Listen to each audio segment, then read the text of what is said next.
पहलगाम आतंकी हमले और उसके बाद चलाए गए ऑपरेशन सिंदूर पर जोरदार बहस देखने को मिली और प्रधानमंत्री नरेंद्र मोदी ने बीते दिनों संसद में ऑपरेशन सिंदूर पर विपक्ष के सवालों का करारा जवाब देते हुए इसे सैन्य कार्रवाई की सफलता की विस्तार से जानकारी दी। उन्होंने कहा कि पाकिस्तान के परमाणु धमकी के बावजूद भी भारत ने साहसी कदम उठाए और सीमा पार आतंक के ठिकानों को ध्वस्त किया। पीएम मोदी ने लोकसभा में स्पष्ट किया कि ऑपरेशन सिंदूर केवल एक जवाबी हमला नहीं बल्कि भारत की नई रणनीतिक क्षमता और आत्मनिर्भर रक्षा शक्ति का एक प्रतीक है।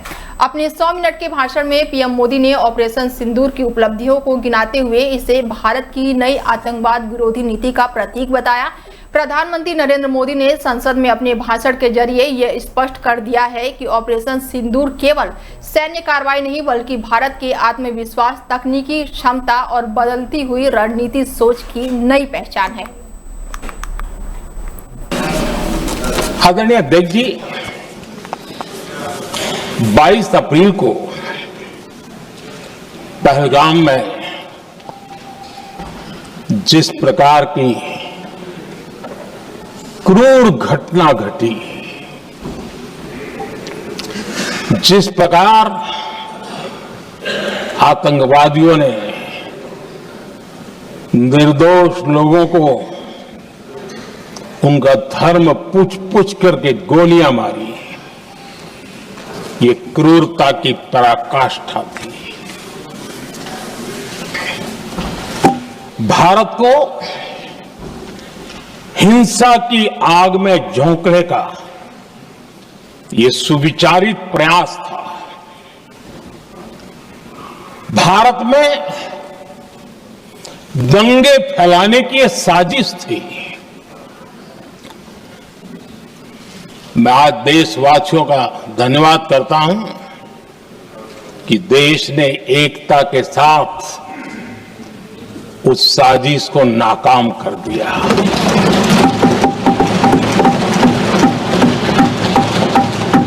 आदरणीय अध्यक्ष जी, 22 अप्रैल के बाद मैंने एक सार्वजनिक रूप से और विश्व को समझ में आए इसलिए कुछ अंग्रेजी में भी वाक्यों का प्रयोग किया था और मैंने कहा था कि हमारा संकल्प है, हम आतंकियों को मिट्टी में मिला देंगे।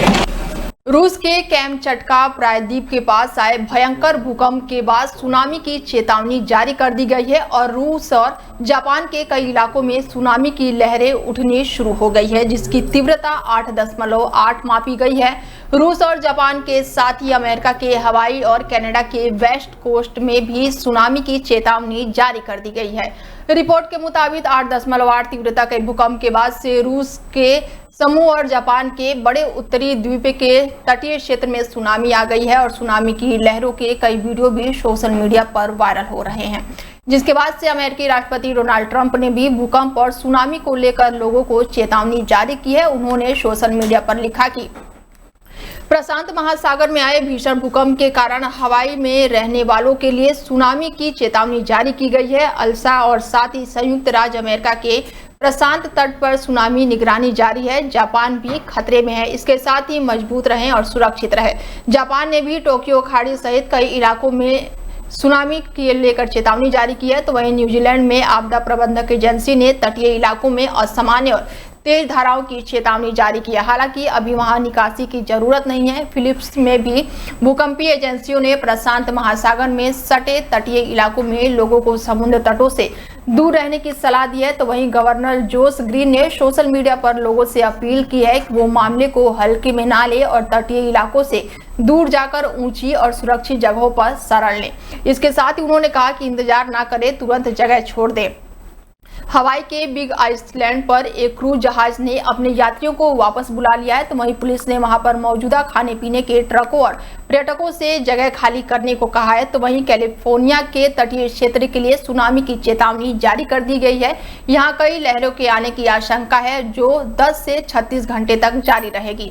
नागरिकों को समुद्री तट और बंदरगाहों से दूर रहने के लिए कहा गया है। रूस के तटीय क्षेत्रों में दुनिया के सबसे शक्तिशाली भूकंप में से एक आया है। रूस में 8.8 तीव्रता का भूकंप आया है, जिससे उत्तरी प्रशांत क्षेत्र में सुनामी ला दी है।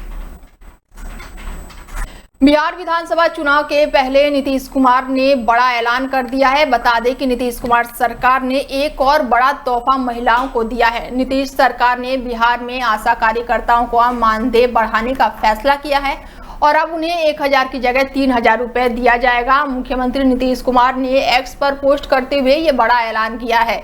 आशा कार्यकर्ताओं को भी प्रति प्रसव 300 की जगह 600 रुपए मिलेंगे। आशा कार्यकर्ता लंबे समय से मानदेय बढ़ाने की मांग कर रही थी और चुनावी साल में सरकार ने एक और अहम घोषणा की है। और इससे पहले जेडीयू बीजेपी गठबंधन की सरकार ने महिलाओं के लिए 33% आरक्षण का ऐलान किया था। नीतीश सरकार ने वृद्ध विधवाओं और दिव्यांगों को पेंशन को पहले ही बढ़ा दिया है और पेंशन को जून से बढ़ाकर 1100 रुपए किया गया है। सामाजिक सुरक्षा पेंशन योजना के तहत वृद्ध विधवा और दिव्यांगों को पेंशन राशि 400 से बढ़ाकर 1100 रुपए कर दिया गया है। नीतीश कुमार ने इससे पहले 17 जुलाई को बिजली उपभोक्ताओं को 125 यूनिट फ्री बिजली देने का ऐलान किया। तो वहीं 16 जुलाई को शिक्षा विभाग ने सरकारी विद्यालयों में टीचरों की नियुक्ति का ऐलान किया था और इसके लिए RE4 को परीक्षा के आदेश दिए थे। और बिहार पत्रकार सम्मान पेंशन योजना के तहत पत्रकारों को 6000 रुपए की जगह 15000 रुपए पेंशन देने की घोषणा की गई थी। पिछले कुछ सालों में बिहार राज्य ममता कार्यकर्ता संघ और मानदेय बढ़ाने के लिए प्रदर्शन कर रहे थे और दरअसल ममता कार्यकर्ताओं की पहली बार बहाली 21 अगस्त 2008 में हुई थी और उस वक्त प्रति प्रसव 100 रुपए दिए जाते थे और इसके बाद से इसे बढ़ाकर 300 रुपए कर दिए गए। लेकिन ममता कार्यकर्ताओं ने इसे पर्याप्त नहीं माना और महंगाई का हवाला देकर राशि बढ़ाने की लगातार मांग करने लगी और अब सीएम नीतीश कुमार ने इसे बढ़ाकर 600 रुपए कर दिए हैं। अमेरिकी राष्ट्रपति डोनाल्ड ट्रंप ने स्पष्ट किया है कि भारत के सभी व्यापार समझौते अभी तक आखिरी रूप नहीं ले पाए हैं और ये बयान ऐसे समय में आया है जब 1 अगस्त 2025 को टैरिफ डेडलाइन जिसे ट्रंप ने खुद तय किया था अब वो बेहद नजदीक है। पत्रकारों से बातचीत में ट्रंप ने कहा कि भारत के साथ व्यापक बात काफी सकारात्मक रूप से चल रही है, लेकिन साथ ही उन्होंने ये भी संकेत दिया है कि भारत से आने वाले उत्पादकों पर 20% से 25% तक का आयात शुल्क यानी कि टैरिफ लगाया जा सकता है। एक सवाल के जवाब में ट्रंप ने कहा कि भारत मेरे मित्र लेकिन टैरिफ बहुत वसूलता है। उन्होंने कहा है कि हाँ, मुझे लगता है कि भारत को ज्यादा टैरिफ देना होगा। भारत मेरा दोस्त है। उन्होंने मेरी अपील पर पाकिस्तान से युद्ध खत्म कर दिया, लेकिन भारत अमेरिका से दुनिया के लगभग हर देश की तुलना में ज्यादा टैरिफ वसूल रहा है और अब मैं कमान संभाल चुका हूं और अब ये सब खत्म होगा। हालांकि अभी तक अमेरिका की ओर से भारत की कोई भी औपचारिक पत्र या फिर अधिसूचना जारी नहीं की गई है, जैसा कि ट्रंप ने दूसरे देशों के मामले में किया था। हाल ही के सप्ताहों में ट्रंप लगातार ये संकेत देते आ रहे थे कि भारत पाकिस्तान के बीच व्यापार समझौता जल्द हो सकता है, जिससे उम्मीद बनी थी कि 1 अगस्त से पहले समझौता हो सकता है, लेकिन अब तक ना तो कोई ठोस निर्णय हुआ है और ना ही कोई औपचारिक घोषणा, जिससे कि व्यापारिक हलकों में अनिश्चितता बढ़ जाए। गौरतलब है कि इससे पहले 22 अप्रैल 2025 को अमेरिका ने भारत से आयातित वस्तुओं पर 26% तक का टैरिफ लगा दिया था, जिसे कुछ ही समय बाद अस्थायी रूप से रोक दिया गया था। India is preparing to face higher U.S. tariffs between 20 and 25%. Is that what you're tracking, or what do you think the rate will be for India? That they are going to pay 25%. Yeah, India is preparing to face higher U.S. tariffs between 20 and 25%. Yeah, I think so. Look, India's they're my friends, and he's my friend. And, you know, they ended the war with Pakistan at my request, and that was great. And Pakistan did also. You know, we did a lot of great settlements, including the recent one, as you know, with Cambodia, So, राजा रघुवंशी की हत्या और उनकी पत्नी सोनम रघुवंशी की कथित बेवफाई की सच्ची कहानी अब बड़े पर्दे पर नजर आएगी।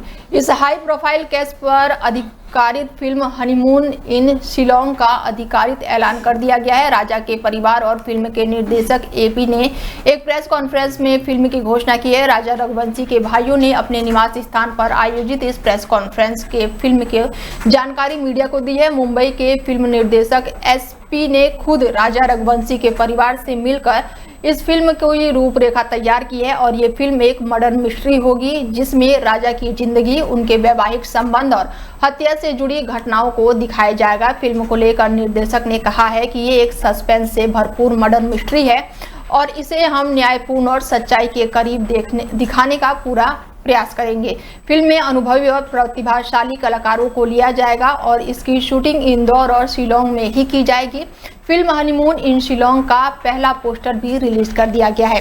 पोस्टर में निर्देशक, निर्माता और कास्टिंग डायरेक्टर के नाम भी शामिल है। फिल्म में राजा रघुवंशी की जिंदगी के अनछुए पहलू और उनके हत्या की जांच को केंद्र में रखकर किया जाएगा। राजा रघुवंशी अपनी पत्नी सोनम रघुवंशी के साथ शिलोंग हनीमून मनाने गए थे, जिसके बाद दोनों अचानक से ही लापता हो गए और कुछ दिन बाद राजा का शव शिलोंग की एक गहरी खाई में बरामद हुआ, जबकि सोनम को उत्तर प्रदेश के गाजीपुर से पुलिस ने हिरासत में लिया और इस मामले में शिलोंग पुलिस अब तक के 8 लोगों को गिरफ्तार कर चुकी है, जिसमें से 3 को जमानत मिल चुकी है। सोनम रघुवंशी पर भी पति की हत्या की आशंका थी, जिसके बाद से हालांकि पुलिस ने अब तक हत्या के पीछे के कारणों का खुलासा नहीं कर पाई है। केस अभी भी अदालत में विचाराधीन चल रहा है और ऐसे में जब न्यायिक प्रक्रिया चल रही है, फिल्म की घोषणा ने एक नई बहस को जन्म दे दिया है। राजा के परिजनों का मानना है कि इस फिल्म के जरिए जनता को सच्चाई से अवगत कराया जाएगा और शायद इससे न्याय की प्रतिक्रिया को गति भी मिल सके।